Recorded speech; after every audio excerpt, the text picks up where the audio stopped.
Mangga.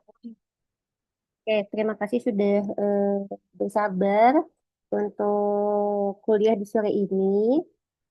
Jadi perkenalkan, saya dengan Dr. Wulan. Saya dari Departemen Forensik dan Studi Medical Legal Fakultas Kedokteran Universitas Pajajaran.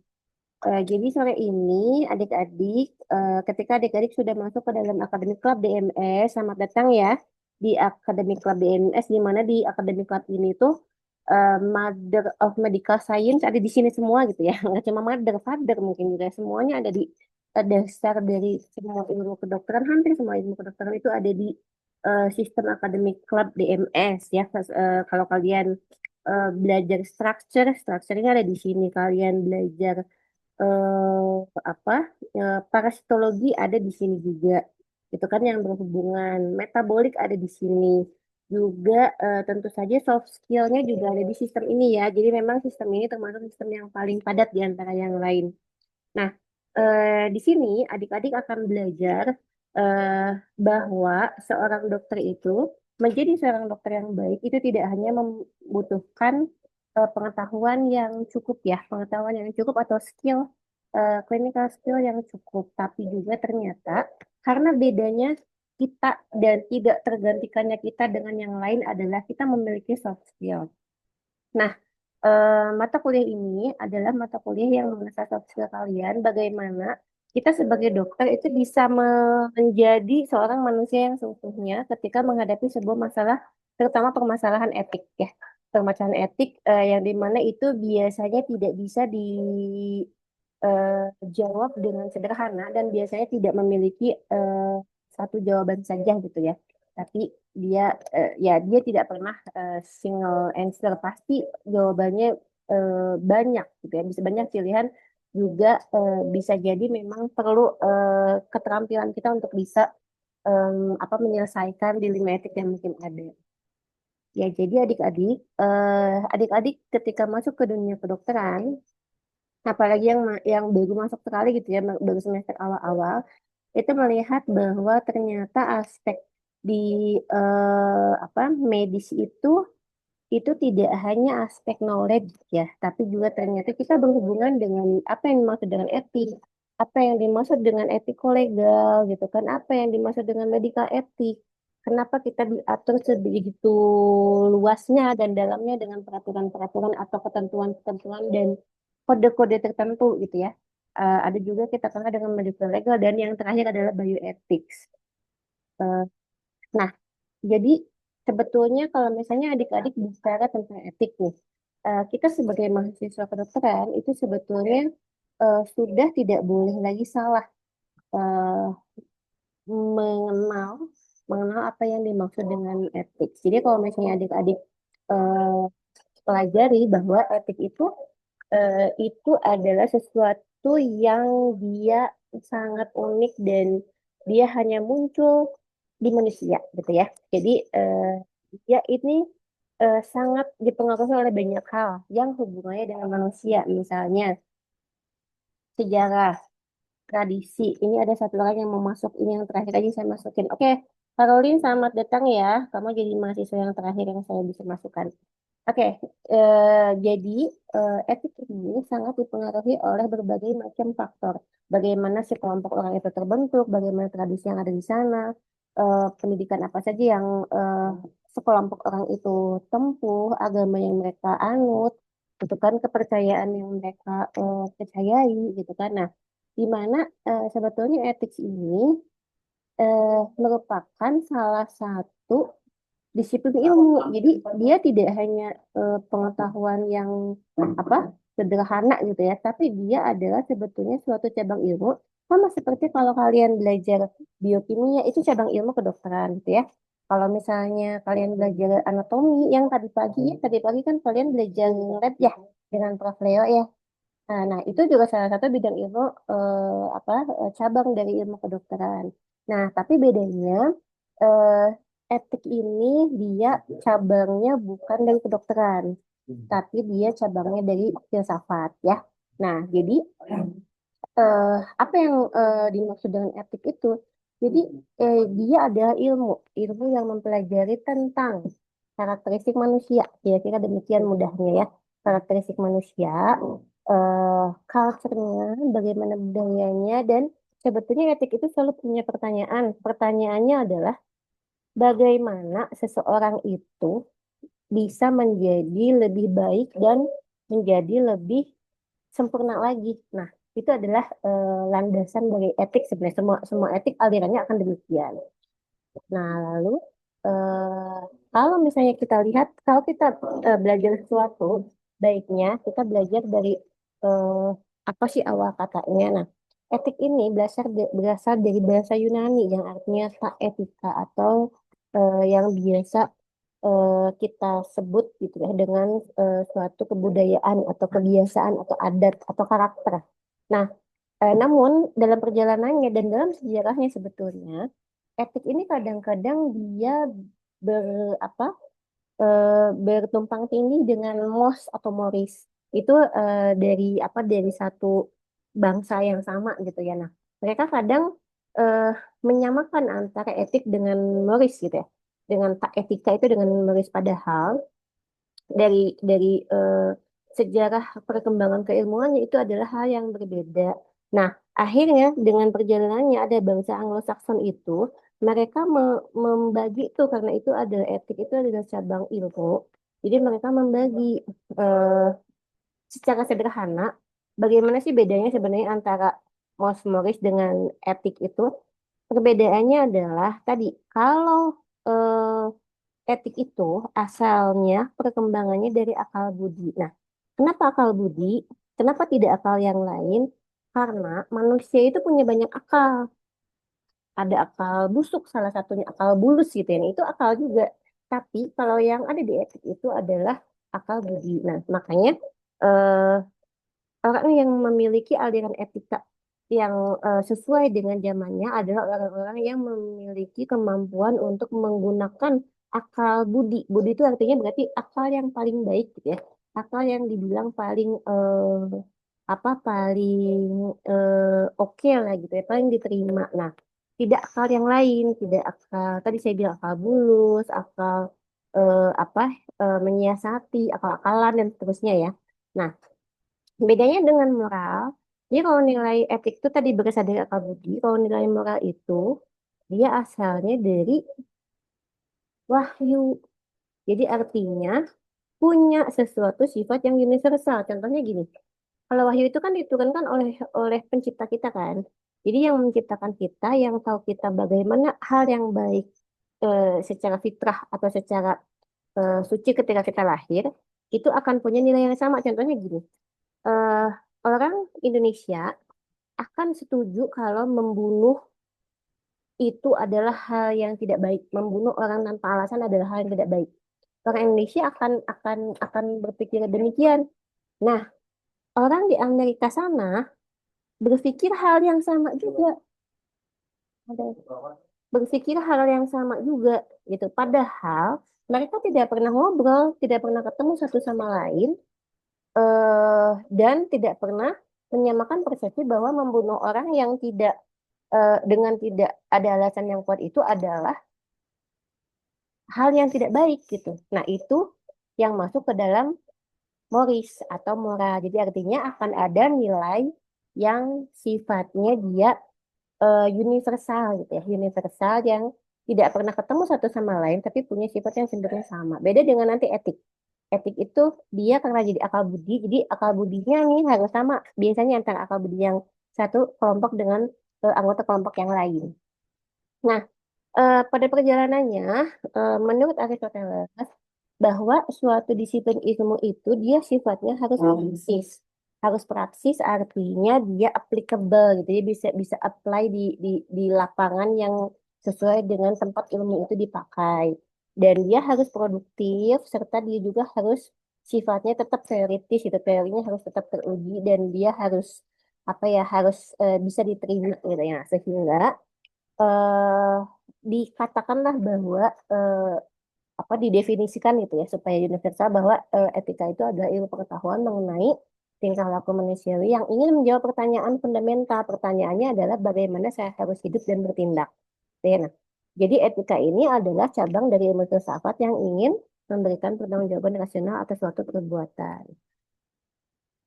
Nah, lalu dari sini kita belajar bahwa oh ternyata etik itu pada akhirnya menjadi sebuah norm ya, sebuah norma.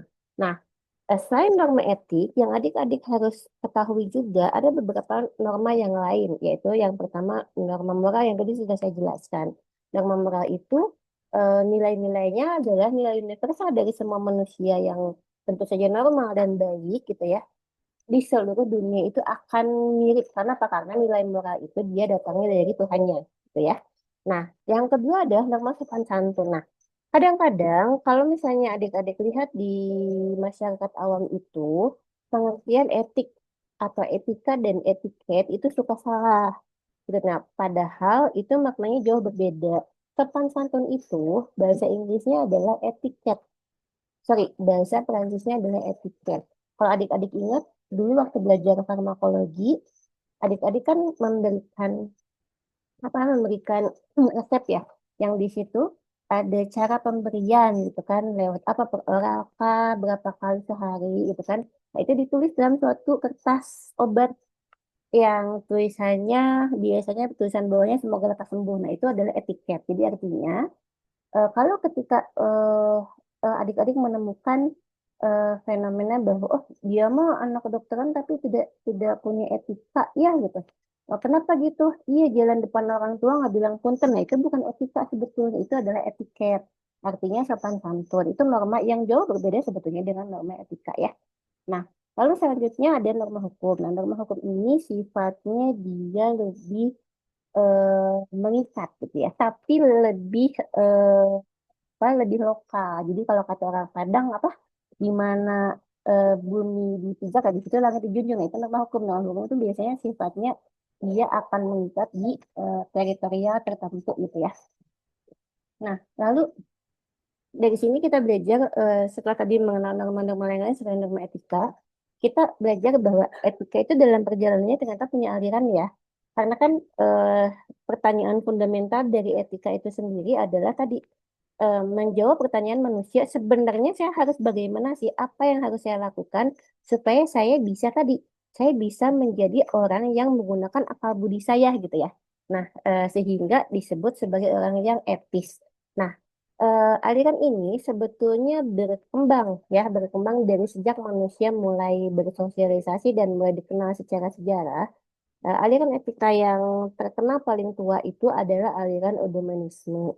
Nah, ini dicetuskannya oleh Aristoteles. Jadi kalau misalnya adik-adik lihat nih, dalam aliran Eudemonisme ini yang menjadi eh, nilai etik adalah kebahagiaan. Nah, di aliran Eudemonisme ini ada aliran yang sangat terkenal yaitu aliran hedonisme yang di mana di situ aliran ini berkembang ketika memang buminya masih sedikit orang. Jadi sumber dayanya itu masih banyak gitu. Pada aliran edomenisme ini, misalnya ada orang ingin makan ayam, gitu ya, ingin makan ayam. Dia tinggal jalan aja ke hutan, dia panah ayamnya terus ambil. Atau dia ingin makan rusa, boleh diambil aja. Selama itu membawa kebahagiaan, itu dianggap sebagai tindakan yang etis gitu. Jadi apapun yang membuat dia bahagia itu adalah tindakan yang etis. Nah, tapi ternyata manusianya kan makin banyak ya, buminya segitu-gitu aja. Terus sumber dayanya makin terbatas. Nah, sehingga pada zaman Immanuel Kant berubahlah aliran Eudemonisme menjadi aliran deontologi. Artinya orang yang etis adalah orang yang memiliki atau yang melaksanakan kewajiban yang sudah ditentukan oleh sekelompok orang. Misalnya, setiap orang itu wajib menghormati orang lain gitu ya. Itu adalah orang yang etis karena dia sudah melaksanakan kewajibannya. Dan misalnya seorang ayah wajib untuk melindungi anak-anaknya. Nah, itu adalah suatu tindakan yang etis. Jadi, karena manusianya makin banyak, gitu kan, aliran etik akan berkembang, akan berubah. Nah, kalau misalnya adik-adik bertemu nih dengan orang atau teman atau seseorang di sebelah kamar kos kalian menggunakan musik keras-keras sampai mengganggu gitu kan, terus dia bilang, yang penting saya happy gitu. Kamu bisa bilang sekarang bahwa Anda hidup di zaman yang salah karena sekarang aliran feminisme itu sudah tidak digunakan lagi. Ya, jadi udah salah zaman. Dia harus kembali ke masa di mana memang Masa Aristoteles orangnya masih sedikit. Nah, setelah itu aliran dari aliran deontologi akhirnya berkembang lagi menjadi aliran konsekuensialisme. Nah, ini zamannya Jeremy Bentham dan John Stuart Mill.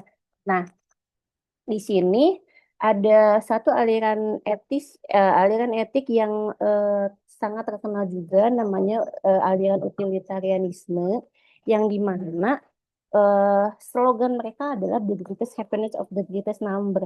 Jadi apa-apa yang membuat banyak orang itu happy itu adalah aliran yang itu ada tindakan yang etis. Nah, ini kalau misalnya adik-adik lihat di apa latar belakang film-film zaman dulu gitu ya, film-film kolosal zaman dulu biasanya nih eh, latar belakangnya kayak film-film yang bercerita tentang seseorang yang dianggap sebagai eh, dark witch gitu ya. Mereka yang memiliki kekuatan sihir jelek yang mendatangkan penyakit. Nah, pada saat itu kan dia bisa dikumpulkan di tengah alun-alun, terus dia bisa digantung kan, atau misalnya dia bisa diusir-usir dia dari kampung ini gitu kan. Nah, itu kalau misalnya orang-orang di situ bahagia, walaupun salah satunya tidak bahagia, itu sebetulnya sudah menjadi tindakan yang etis. Kenapa? Karena memang saat itu aliran yang digunakannya adalah aliran utilitarianisme. Nah, ini berkembang ya kalau misalnya kalian lihat Barbarian, nah itu tuh zaman-zaman inilah. Nah, eh, lalu berkembanglah aliran etik itu, zaman juga makin modern, menjadi aliran paternalistik. Nah, ini aliran ini lama lama sekali bercokol gitu ya di eh, setiap manusia gitu, di setiap kelompok manusia, yang dimana aliran paternalistik ini menjelaskan bahwa seseorang yang memiliki eh, apa etik yang baik adalah orang yang seperti seorang ayah kepada anaknya, ayah yang baik pada anaknya. Jadi kalau ayah yang baik itu akan bekerja untuk anaknya, dia keluar rumah panas-panasan itu kan, dia menahan lapar itu supaya dia bisa diberikan hal yang terbaik dari dia. Nah, aliran ini di paternalistik ini yang terkenal adalah aliran altruism. Nah, di aliran altruism ini istilah yang atau misalnya perumpamaan yang sering digunakan adalah seperti lilin yang menerangi ininya gitu, yang menerangi sekitarnya. Nah, aliran paternalistik ini akhirnya dia diadop oleh dunia kedokteran.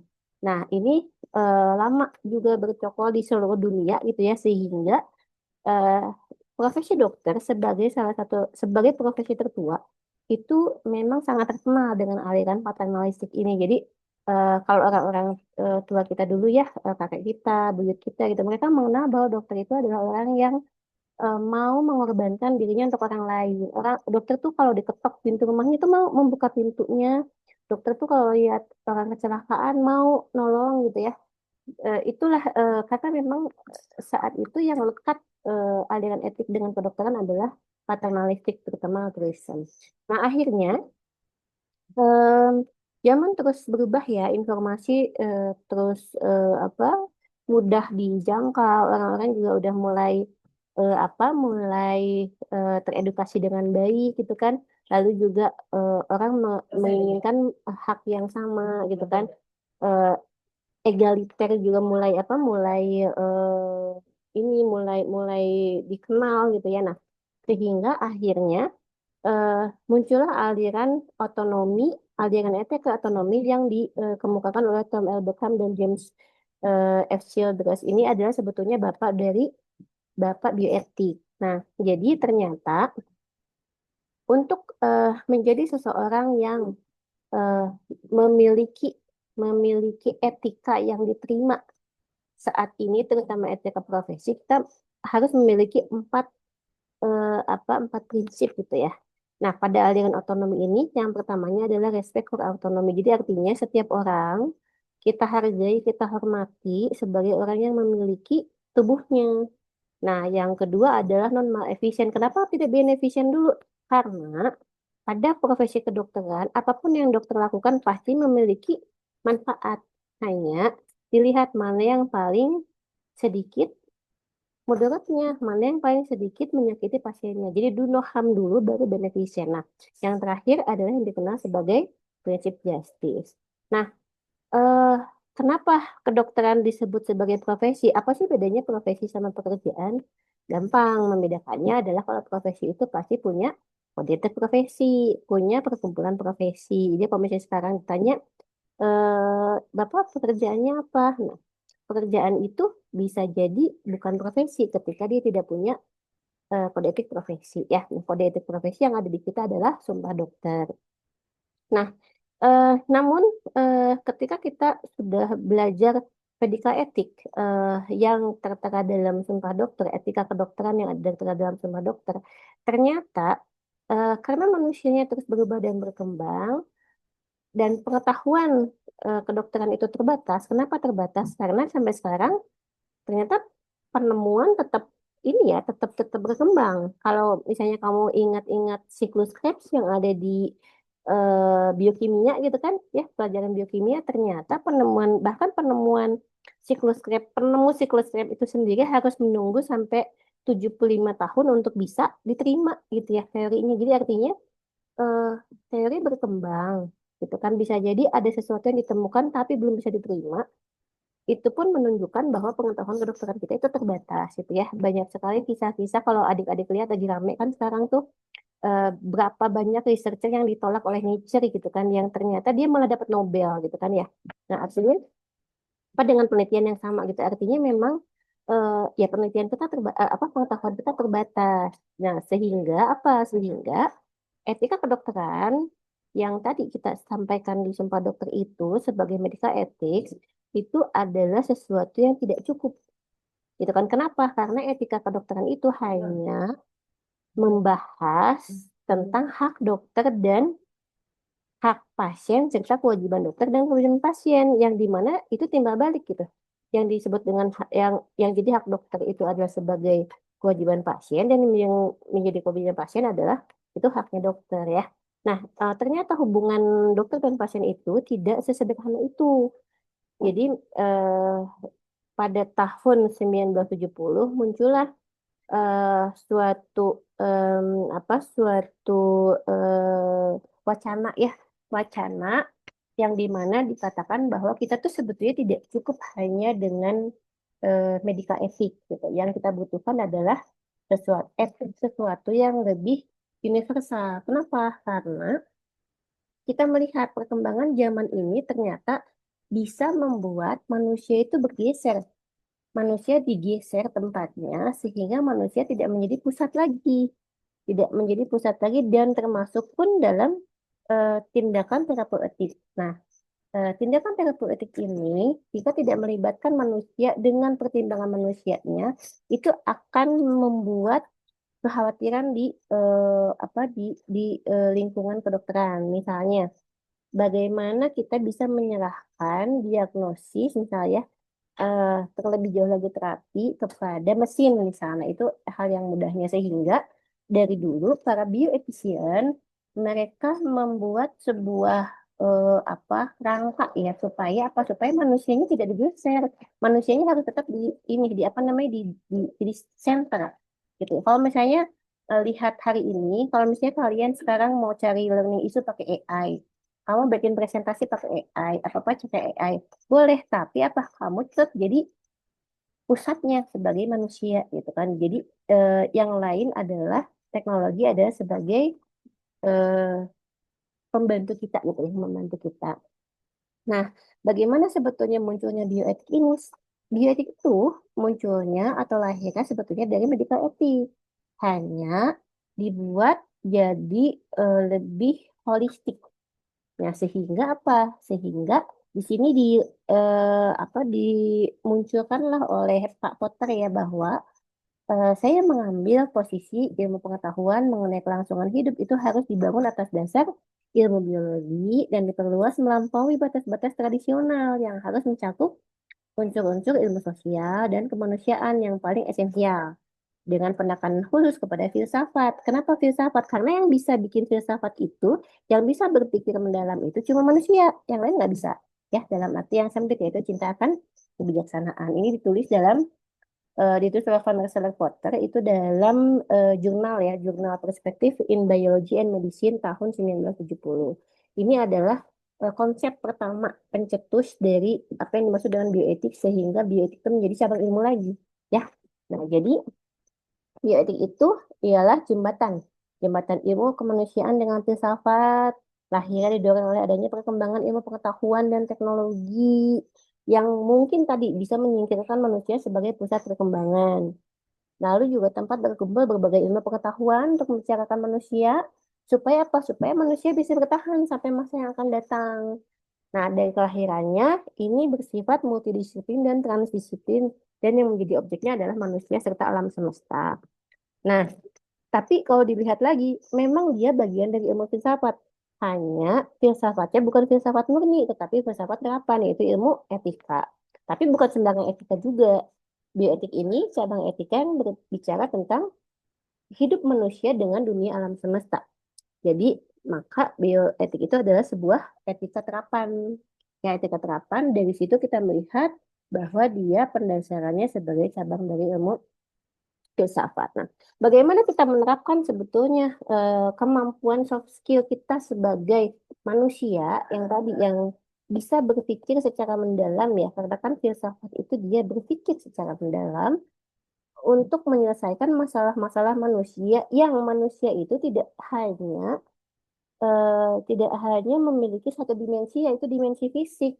Jadi kalau kalian bercerita tentang eh, fisiologi Gaiten, manusia itu tidak hanya sebatas fisiologi Gaiten sebetulnya, dia punya unsur yang lain. Nah, contohnya, ini semua contoh kasus yang ada di sini adalah sebuah kisah nyata. Hanya memang kisah nyatanya ada yang di Indonesia, ada yang di luar Indonesia.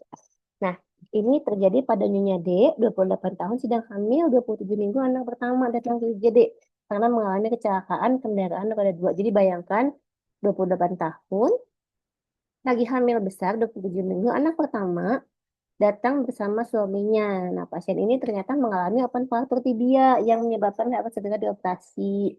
Pasien mengatakan dia ingin menemui suaminya dulu sebelum operasi. Nah, sementara di ruangan lain, suami pasien itu telah dilakukan resusitasi nyawanya tidak tertolong.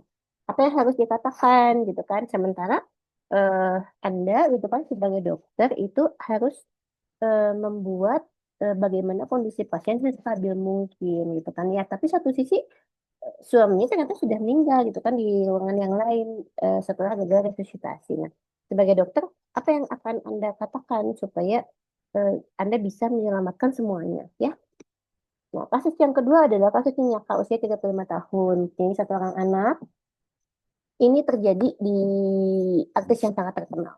Ibunya Nyaka itu meninggal dunia karena kanker payudara. Nyaka menanyakan kepada dokter apakah ada kemungkinan dia terkena kanker payudara juga seperti ibunya. Nah, lalu dokter kan menjelaskan ya secara evidence based medicine bahwa dengan jenis kanker misalnya BRCA gitu ya, yang seperti itu, kira-kira berapa persen kemungkinan untuk diturunkan kepada anaknya. Nah, akhirnya Nyonya Kak ini memutuskan dia ingin mengangkat kedua payudaranya supaya menghindari kanker-kanker itu untuk muncul. Nah, sisi lain suaminya ternyata tidak setuju. Nah, sebagai dokter apa yang akan Anda putuskan? Nah, kita ke kasus yang ketiga ya. Ini ada Ibu SB 35 tahun. Ini sudah punya 4 orang anak perempuan.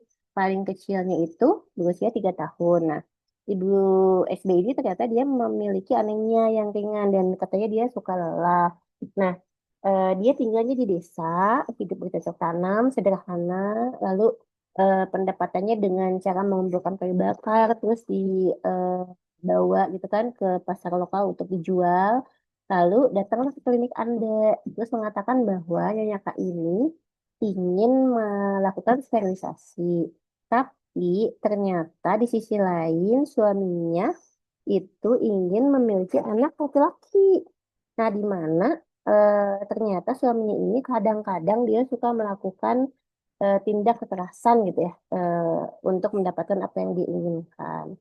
Nah, eh, Ibu SB ini bilang bahwa saya bisa kok dok untuk bayar sterilisasinya gitu ya, tapi tolong suami saya jangan dikasih tahu. Nah, Kalau di daerah tersebut, ini kebetulan settingannya bukan di Indonesia ya. Kalau di daerah tersebut, secara hukum memang dokter tidak wajib memberitahu kepada suami tentang apa yang akan dilakukan. Tapi secara adat itu eh, suami akan akan menghargai dokter jika dokter berkomunikasi dengan suaminya, suami dari pasien atas apa yang akan dilakukan terhadap pasien tersebut. Ya, itu kasus ketiga. Nah, kasus keempat misalnya yang akan disampaikan adalah ada seorang YTP yang hamil anak pertama setelah 11 tahun penantian dalam pernikahannya. Ini terjadi hampir di banyak negara ya kasus seperti ini ya. Nah, pada akhir trimester 3, dokternya akhirnya mendiagnosis bahwa YTP ini mengalami komplikasi akhir kehamilan yaitu placenta previa totalis. Jadi kalau kalian yang belum masuk sistem reproduksi, kan kalau bayi itu dia terhubung dengan ibu lewat plasenta kan. Nah, memang normalnya banyaknya placenta itu dia menempelnya di fundus. Nah, pada suatu kondisi tertentu dia bisa nempel di tempat yang lain. Nah, ini nempelnya dia di jalan keluar, jalan keluar rahim. Sehingga apa? Sehingga berisiko ketika ada pembukaan, plasentanya akan mengeluarkan darah. Nah, ketika dia mengeluarkan darah karena ada robekan dari arteri, dia akan mengalami perdarahan di sisi lain juga bayinya akan kekurangan suplai darah yang isinya adalah oksigen dan nutrisi. Nah, dari sini dokter mengatakan, Anda sebagai dokternya menjelaskan bahwa tidak mungkin akan bisa melahirkan secara spontan dan secara provaginam jika kondisinya seperti ini. Nah, terus Anda katakan bahwa eh, yang terbaik adalah dengan melakukan operasi seksio cesarean. Nah, ternyata yang kita itu punya punya punya punya keyakinan yang lain dan dia sangat taat terhadap agamanya. Dia bilang bahwa nggak apa-apa dok, saya tidak usah dilakukan operasi. Kenapa? Karena nanti akan ada tangan ilahi yang menolong saya. Gitu kan? Intervensi ilahi itu akan datang. Kenapa? Karena permasalahan akan diselesaikan oleh intervensi ilahi. Jadi eh, apa? Nyonya Tete akhirnya menolak untuk melakukan operasi sesar, tapi di sisi lain suaminya masih mau mendengar apa yang akan diberikan disampaikan oleh dokter. Nah, sebagai dokter apa sebetulnya yang bagaimana Anda harus menyampaikan atau harus melihat hal seperti ini? Nah, kasus yang kelima adalah ada seorang wanita 24 tahun datang datang di UGD dengan perdarahan vaginal berat bersama suami dan tiga anaknya. Nah, ini ceritanya perempuannya adalah orang asing yang tidak bisa berbahasa dengan bahasa yang sama dengan dokternya. Jadi di sini suami itu ada sebagai translator. Nah, yang dimana kita tahu ketika kita menyampaikan sesuatu keadaan medis kepada seseorang yang bukan orang medis, kadang-kadang penangkapannya salah. Ketika penangkapannya salah, penyampaiannya pun bisa salah gitu ya. Nah, ini rekomendasi tindakan medis adalah embolisasi arteri uterin. Kenapa? Karena memang itu kan arteri yang paling besar di antara semua arteri yang memperdarahi eh, uterus dari mulai endometrium gitu kan, miometrium sampai eh, sampai ke bagian distalnya gitu ya. Nah, kedua pilihan itu mau dilakukan embolisasi arteri uterin atau terapi radiasi dosis tinggi ini akan membuat janinnya menghilang meninggal. Nah, ternyata eh, ibu ini menolak semua tindakan yang menyebabkan bayinya meninggal padahal dia datang ke UGD karena perdarahan berat. Nah, jadi bagaimana sebagai dokter Anda akan memutuskan gitu ya? Kasus yang keenam nih.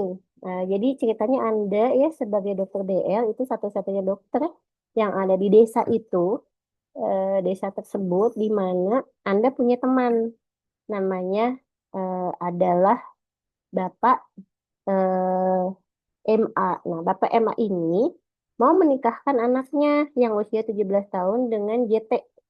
JT ini pemuda yang Anda rawat. Kenapa dirawat? Karena dia itu terinfeksi kelamin aktif yang mungkin kata GT yang Anda rawat itu dia didapatkan dari penari erotis yang ada di daerah situ. Nah, memang sih dari tes PDRL dan HIV-nya negatif. Namun ternyata teman Anda itu, Tuan Emma, menanyakan kepada Anda, kan lagi merawat JT ya gitu. JT gimana kemarin sakit apa gitu ya. Nah, kira-kira sebagai dokter eh, yang tadi memegang aliran etik yang baik, bagaimana Anda akan berkomunikasi dengan JT ya? Nah, lalu kasus yang ketujuh, ini ada Nona D, usianya 32 tahun. Ini eh, terjadi di dua orang sejawat kami ya. Usianya 32 tahun, belum menikah, didiagnosis anak serviks stadium 3 oleh dokter. Lalu kata dokternya, ini mah harus dioperasi, diangkat rahimnya gitu kan. Jadi eh, ini dilakukan pengangkatan tidak hanya rahim tapi juga apa ligamen-ligamen di eh, sekitarnya gitu ya, ada ligamen latum dan seterusnya. Nah, juga dilakukan kemoterapi. Nah, ternyata orang tuanya tidak setuju. Kenapa? Karena dok, berarti kalau rahimnya dianggap, anak saya tidak akan bisa punya anak dong gitu kan. Nah, lalu eh, orang tuanya berkata bahwa anak saya kan belum nikah, dok. Bisa aja ketika dia nikah nanti dia bisa punya anak kan. Jadi dok, saya mau obat minum aja. Nah, sebagai dokter, apa yang akan Anda sampaikan dan putuskan? Ya, jadi ternyata kalau adik-adik lihat, permasalahan etik itu tidak sesederhana permasalahan yang kita temukan dalam saat kita tutorial mencari patogenesis dan patofisiologi. Ternyata tidak sesederhana itu gitu ya, bagaimana gitu kan cara menjawabnya gitu kan, tidak bisa hanya membaca textbook Guyton, textbook Harper dan seterusnya ya. Ini harus punya soft skill yang terasah. Nah, jadi adik-adik mesti lihat. Yang pertama adalah ketika adik-adik mendapatkan kasus yang kira-kira itu kasusnya adalah sebuah dilema etik. Yang pertama adik-adik harus tahu adalah aspek medico-legal dan etiko-legal dulu, karena itu yang paling gampang. Jadi adik-adik coba lihat secara medico-legal, secara hukum yang mengatur apa yang mengatur kesehatan dan kedokteran di Indonesia, apakah itu bertentangan gitu ya. Contohnya gini, kalau misalnya adik-adik menemukan pasien yang, dok saya ingin menggugurkan kandungan saya. Nah, adik-adik harus lihat dulu, ada tidak aturan di kita yang mengatur bahwa dokter tidak boleh menggugurkan kandungan. Itu gampang jawabnya. Ya, nanti akan lebih sulit lagi ketika misalnya dia menjadi korban pemerkosaan. Nanti ada di kuliah yang lain, nanti kita akan belajar beginning of life, di situ di mana kita akan mengenal aliran pro-choice dan pro-life gitu ya, bagaimana kita memutuskan hal tersebut gitu kan. Nah, tapi kalau misalnya udah ada peraturan yang mengaturnya, adik-adik gampang tinggal bilang, oh ini tidak sesuai aturan, jadi saya tidak bisa melakukan itu, gampang kan. Nah, ethical legal sama, ethical legal juga kita punya kan medical etik ya, yang kita punya di dalam sumpah dokter, misalnya gini, dok, saya sebenarnya misalnya udah dirawat sama dokter A gitu kan, terus saya tidak mau gitu sama dokter A, jadi saya mau pindah sama dokter aja, gimana dok gitu. Nah, itu dijawabnya sebetulnya dengan medical etik, itu gampang ya, itu bukan kasus yang susah. Nanti kamu lihat bagaimana kita memperlakukan sejawat kita gitu ya. Apakah boleh gitu kan kita jahat gitu kan terhadap sejawat kita, apakah boleh kita iri dengki sama sejawat kita, apakah boleh kita culas sama sejawat kita, itu ada di di medical etik, dan itu adalah hal yang gampang ya. Nah, beda dengan dilema etik yang lain. Nah, lalu juga kalau misalnya kita lihat ternyata tidak semua persoalan segampang itu kan, seperti yang tadi saya sampaikan kepada adik-adik di 7 contoh permasalahan etik yang mungkin terjadi yang akan adik-adik hadapi ketika adik-adik menjadi dokter dimanapun di belahan dunia manapun. Nah, ternyata masalah ini terjadi itu dari beberapa puluh tahun yang lalu. Nah, pada tahun 1982 dibuatlah suatu bentuk namanya ethical framework, yang dimana di sini membantu kita memecahkan atau menyelesaikan dilema etik yang terjadi yang mungkin bisa kita hadapi. Nah, apa itu sebetulnya ethical framework? Dia adalah sebuah tools atau sebuah alat ya untuk membuat tadi decision making in patient management. Bagaimana sebetulnya kita sebagai dokter harus memanage pasien. Nah, ini adalah metode yang secara struktural, yang dimana ini bisa kita lakukan case by case, benar-benar dia sangat personalized, sangat tergantung case yang kita gunakan case apa, dan tools ini mencoba untuk mencari mana kira-kira alternatif atau penyelesaian yang paling sesuai gitu kan. Dengan apa? Tentu saja dengan clinical setting yang sesuai dan juga dengan alasan dari profesional gitu ya. Nah, kenapa sih harus pakai ethical framework ini? Karena eh, ternyata kita sebagai dokter itu ketika kita berpraktek, kita akan selalu berhadapan dengan idealisme dan materialisme. Jadi kayak idealnya pasien ini harus di CT scan, tapi kan di tempat kita nggak ada. Tapi kan itu jauh-jauh. Tapi kan misalnya pasiennya nggak punya uang kalau misalnya dia harus bayar sendiri dalam waktu yang cepat gitu ya, tidak diantrikan. Nah, itu dari segi eh, dokter dan pasiennya. Dari segi dokter, apa coba? Dokternya nggak sabar. Kenapa? Karena pasiennya banyak. Semua semua pasien bisa jadi membawa dilema etik juga. Jadi dari situ kita melihat bahwa dokternya nanti akan cenderung directness. Padahal nggak boleh kayak gitu. Ya secara aliran etik itu tidak sesuai. Jadi nggak boleh pasien, udahlah Pak, gini aja. Menurut saya mah udah karena ayahnya bapak itu udah nggak mungkin hidup lagi, udah eh, ini aja nggak usah dikasih bantuan hidup aja. Nah itu nggak boleh dokter kayak gitu ya. Jadi dokter itu kalau misalnya dia terlalu lelah, dia bisa seperti itu. Atau misalnya tadi eh, soft skillnya tidak ter apa tidak ter asah gitu ya, bisa seperti itu. Nah, jangan lupa etika dilema itu could be found every day. Jadi dia bisa ada tiap hari itu bisa ada dan sehari bisa jadi lebih dari satu dilema etik. Jadi kalau misalnya kita terlalu larut dalam satu dilema etik, kita tidak bisa menyelesaikan dengan cepat dilema etik yang terjadi pada pasien kita. Itu kita akan kehilangan banyak waktu dan tenaga tentu saja ya. Nah, sehingga tadi pada tahun 1982 itu dibuatlah Starbucks Method, dibuat oleh 3 orang. Yang pertama ada Albert Johnson, dia seorang filosofer, dia yang belajar filsafat. Lalu ada Mark Sickler, dia adalah seorang penyakit dalam atau internis. Dan ada William Winslet, dia ada seorang lawyer. Mereka membuat Starbucks Method itu dengan pendekatan yang pertama adalah idea. Idea apa? Identify the fact. Jadi faktanya itu apa? Ya, jadi apa yang terjadi pada tubuh pasien itu apa? Itu kamu pelajari di total. Faktanya apa? Oh, faktanya dia mengalami peningkatan misalnya leukosit. Nah, itu fakta ya. Jadi terbukti, buktinya ada. Nah, lalu yang kedua aja determine the ethical principle in conflict. Apa yang jadi masalah dari semua prinsip etik yang ada itu? Misalnya, apakah masalahnya pada beneficent, gitu kan? Mana-mana obat yang memiliki manfaat gitu ya. Misalnya ini pada kasus-kasus kanker. Nah, itu determine. Jadi kita tentukan dulu ini apa etika prinsip yang berkonfliknya apa ya.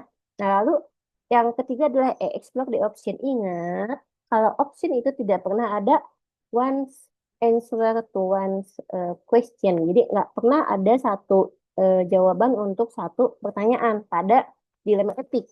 Boleh, dan selalu ada lebih dari satu jawaban gitu ya atas satu pertanyaan. Lalu act on your decision and evaluate. Nah ini verbal metodenya. Jadi pada saat identifikasi fakta-fakta yang ada, kita menggunakan 4 kuadran ya. 4 kuadran, apa aja kuadrannya? Yang pertama medical indication. Medical indication ini adalah semua penilaian Anda secara profesional. Yang kedua, patient preference. Patient preferences ini adalah kita tanya pasiennya. Kalau misalnya pada kasus end of life nih ya. Misalnya di 3P kan kalian belajar tuh end of life. Di kasus penghentian kehidupan, tanya pasiennya. Nah, itu preferensi pasiennya bagaimana gitu ya. Nah, lalu contextual feature. Contextual feature ini lebih luas lagi nih. Lebih luas lagi kalau contextual feature ya. Apakah misalnya dia secara sosial bagaimana kehidupannya, secara legal bagaimana, tentu saja pada contextual feature ini, ketika kita menghadapi keinginan dari pasien yang dia ada seorang narapidana, tentu saja dia secara legal akan bermasalah gitu ya. Nah, yang terakhir adalah quality of life. Secara medis juga, bagaimana ya nanti kalau misalnya memang tidak, misalnya ventilatornya tetap ada gitu, ya, tetap dipakai. Gimana ya kalau misalnya tetap dipakai, apakah ada kemungkinan dia bangun, apakah ada kemungkinannya berapa persen, itu bisa kita jawab dengan evidence based medicine gitu ya. Jadi empat ini nih kita explore. Nah, setelah itu, setelah dieksplor yang tadi ya, yang empat faktor itu, baru kita tentukan prinsip apa yang jadi konflik gitu ya. Misalnya tadi, kalau kalau misalnya ternyata dia adalah seorang narapidana misalnya ya, berarti apa nih masalah di sininya? Justice. Kita tidak bisa eh, apa memberikan pelayanan yang sama gitu kan. Yang sama itu dalam artian apa? Dalam artian ketika misalnya pasiennya harus melakukan misalnya ini rehab medis misalnya seminggu 4 kali, 5 kali. Nah, mungkin pada pasien-pasien tertentu yang tidak bisa keluar dari rumah tahanan ya akan berbeda gitu ya. Itu adalah contextual feature.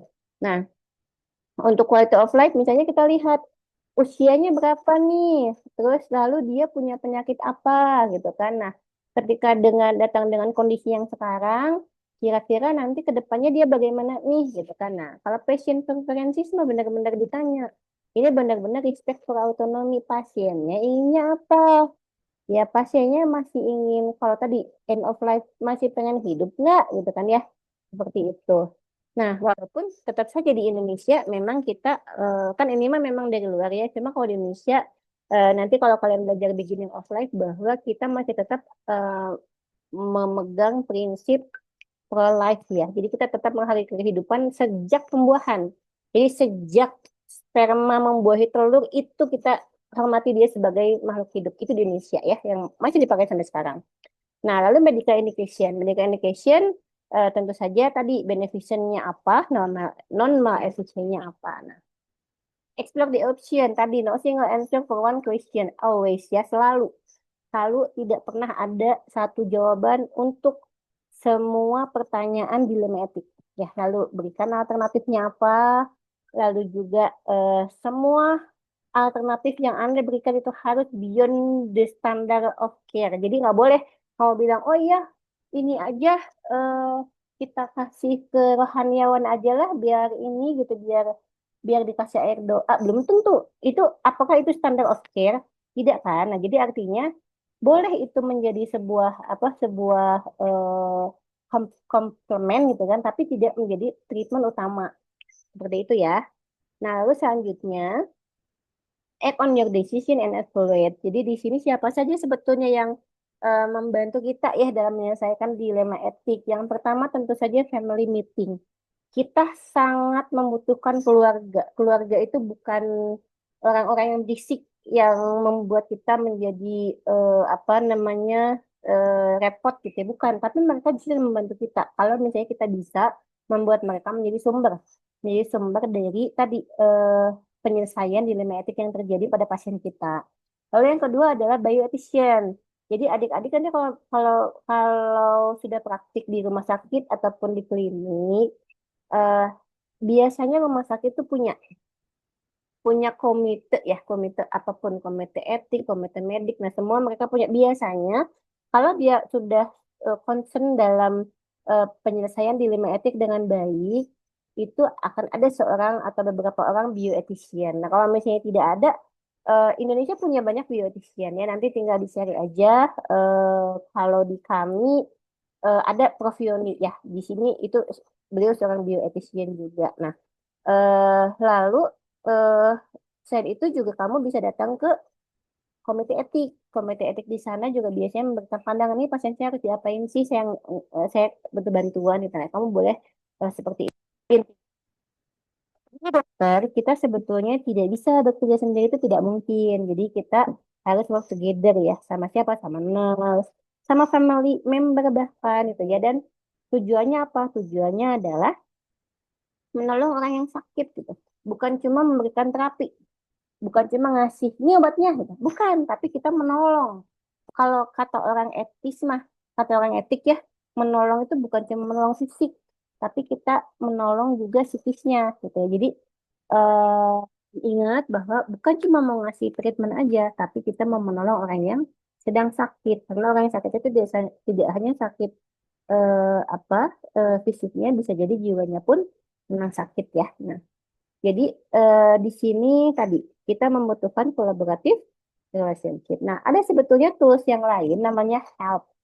Nah, hampir mirip dengan Verbus method, cuma memang dia lebih luas ya, lebih apa namanya, lebih in general gitu. Jadi dia mengeksplor ketika kita memiliki sebuah dilema etik, kita mengeksplor secara humanity. Jadi secara kemanusiaan, ini bagaimana sih? Nah, contohnya adalah misalnya gini, ada orang mau jual ginjalnya, ya jual ginjalnya. Nah, secara humanity kita bisa mengeksplor di situ macam-macam jawabannya, bisa dari yang paling kiri sampai yang paling kanan ya. Nah, lalu yang kedua ada secara etik. Secara etiknya bagaimana? Tadi etik itu tetap pakai prinsip etik yang empat itu ya.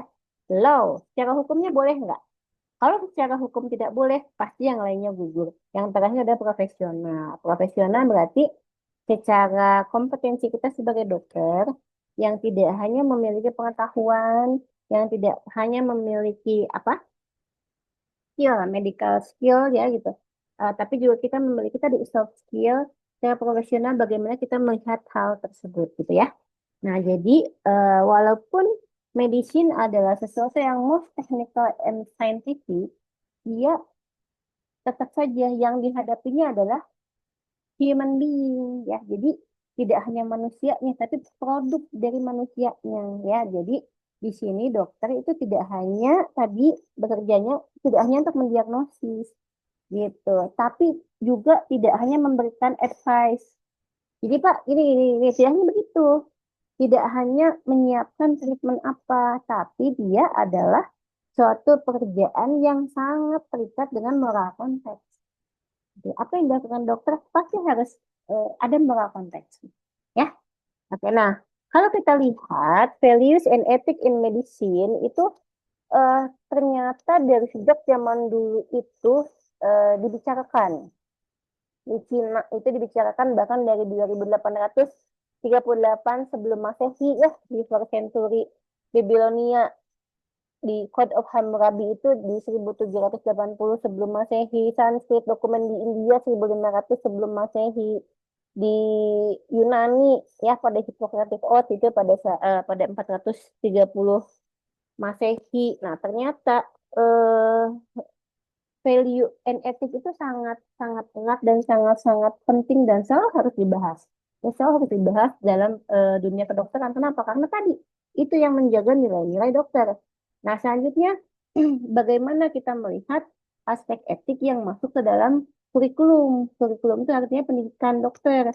Nah, di Cina itu sudah tahun 600-an itu sudah dimulai.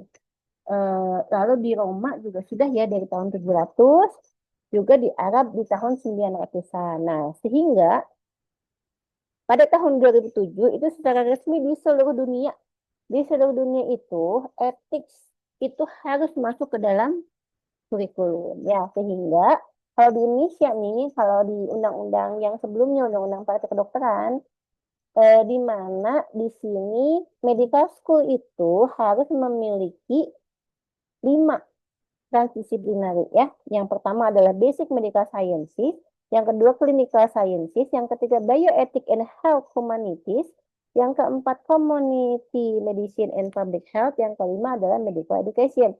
Nah, jadi artinya seluruh dunia juga sudah sepakat bahwa aspek bioetik itu adalah aspek yang dibutuhkan oleh semua pendidikan dokter di dunia. Nah, sehingga kalau kita lihat eh, pendidikan kedokteran juga mengalami reformasi ya sejak tahun atau sejak abad ke-20 sampai ini abad ke-21 gitu ya. Nah, kalau misalnya adik-adik lihat dulu nih pada generasi pertama pendidikan dokter. Ini apa sih tujuan diadakan sebuah pendidikan dokter supaya outputnya adalah menghasilkan expert di bidangnya. Jadi ahli di bidangnya. Nah, lalu berubah nih pada generasi kedua. Generasi kedua itu zaman saya ya, zaman PBL, zaman problem based learning, zaman inovatif di situ.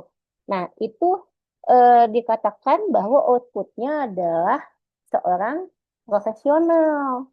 Ya, jadi artinya tidak hanya expert, tapi dia profesional. Jadi banyak aspek nih yang diangkat lagi ketika kita mengangkat aspek profesional. Tidak hanya kalau expert kan kita melihat bahwa dia fungsi manajemennya tidak terlalu apa tidak terlalu kuat ya. Juga fungsi dokter as a leader gitu ya, tidak terlalu kuat juga di situ. Pokoknya dia ahli aja lah, gitu ya, ahli di situ. Nah, tapi kalau profesional tidak hanya ahli, tapi dia juga harus memiliki sebuah eh, apa namanya em, kemampuan yang lain yaitu kemampuan sebagai leader. Nah, lalu berubahlah dari informatif, formatif, dan sekarang menjadi transformatif ya. Transformatif ini zaman yang ya mungkin kalian akan segera meninggalkan ini gitu ya. Nah, apa sebetulnya outputnya yang diharapkan? Yaitu agent of change. Kenapa? Karena sudah diprediksi pada zaman ini dokter-dokter itu akan berubah, ya kan? Berubah nggak? Berubah. Ya buktinya apa? Buktinya banyak dokter yang dituntut sama ininya, sama apa namanya, sama pasiennya. Banyak dokter yang diperkarakan, banyak dokter yang dianggap tidak profesional lagi gitu ya. Nah, sehingga apa? Sehingga ini nih tugas kalian adalah menjadi agent of change. Jadi bagaimana mengembalikan profesi kedokteran kembali menjadi bermartabat ya. Jadi tolong, makanya tadi kenapa saya di sejak awal bilang bahwa ketika kalian pun ada dalam forum yang dia sifatnya luring, tetap saja bahwa kalian adalah mahasiswa kedokteran yang dianggap sebagai profesi tertinggi, gitu ya, profesi tertua di mana di seluruh dunia. Nah, jadi artinya tolong bawa diri kalian menjadi dokter yang baik gitu ya. Nah, lalu kita akan menghadapi ini new transformatif di era yang akan datang, di mana ini adalah generasi keempat ya dari reformasi medical higher education.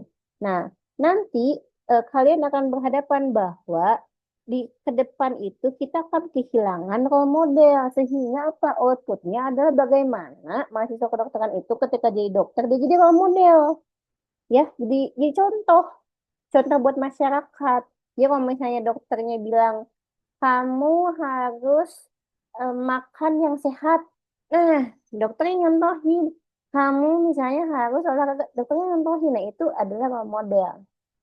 Nah, apa bedanya sebetulnya secara secara eh, apa kurikulum bioetik?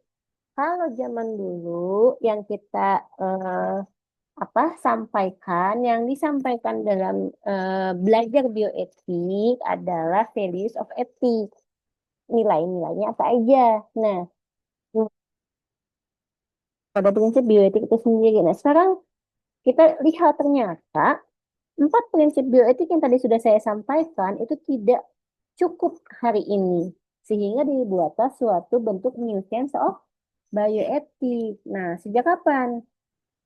Sejak 2014 bahwa new sense of bioethics itu adalah it's a study of transdisciplinary subjects of biology, medicine, health, ethics, philosophy, law, sociology, economics, politics, anthropology, religious, culture, language, and art. And it's studying of human behavior to having a new tolerance of transdisciplinary attitude. Jadi artinya ternyata lebih luas lagi kebutuhannya ya sehingga prinsipnya tidak cukup empat. Dalam notion of bioethics kita memiliki 5 prinsip. Prinsip yang pertama adalah apa? Belief in God or faith. Jadi artinya dari sini kita belajar jika Anda ingin menjadi dokter yang etis, ya, jika Anda nih ingin menjadi dokter yang etis sesuai dengan etika kedokteran yang tertuang dalam sebuah dokter, berarti Anda harus punya prinsip belief in God or faith. Jadi tidak ada orang yang jadi dokter itu di ateis, nggak ada. Ya kenapa? Karena di mission of bioethics itu dokter yang baik itu ada dokter yang menjalankan apapun keyakinannya.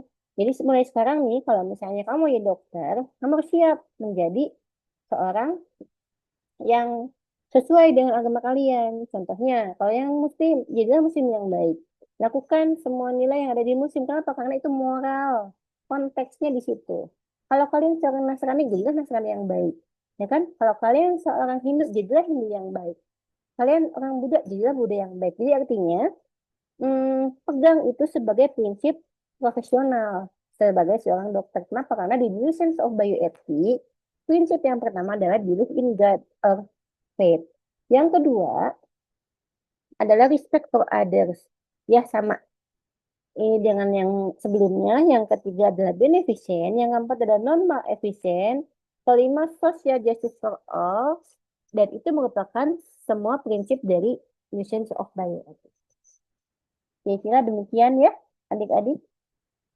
Mungkin jika ada yang ingin bertanya, silahkan, kita masih punya waktu sekitar, boleh 10 menit lah ya.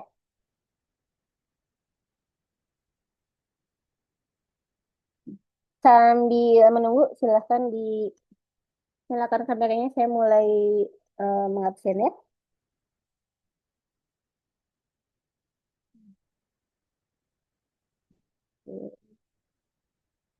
Nah, Fadila Wulan Ramadhani Dimas, silahkan buka kameranya.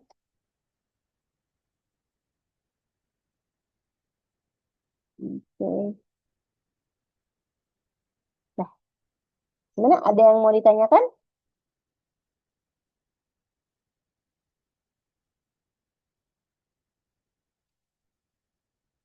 Cukup bisa dipahami? Kira-kira demikian ya. Ya, jika di kemudian hari adik-adik memiliki pertanyaan lebih lanjut, ya enggak, adik-adik boleh nanti menghubungi saya ya. Silakan hubungi Pak Mus jika ada pertanyaan, jika ada hal yang tidak dipahami, jika memang soal ujiannya terlalu susah, boleh tanya sama saya nanti ya. Oke, terima kasih atas perhatiannya adik-adik. Selamat belajar, selamat istirahat. Mudah-mudahan apa yang saya sampaikan bisa membuat adik-adik menjadi dokter yang baik ya dan berbudi luhur. Terima kasih. Assalamualaikum warahmatullahi wabarakatuh.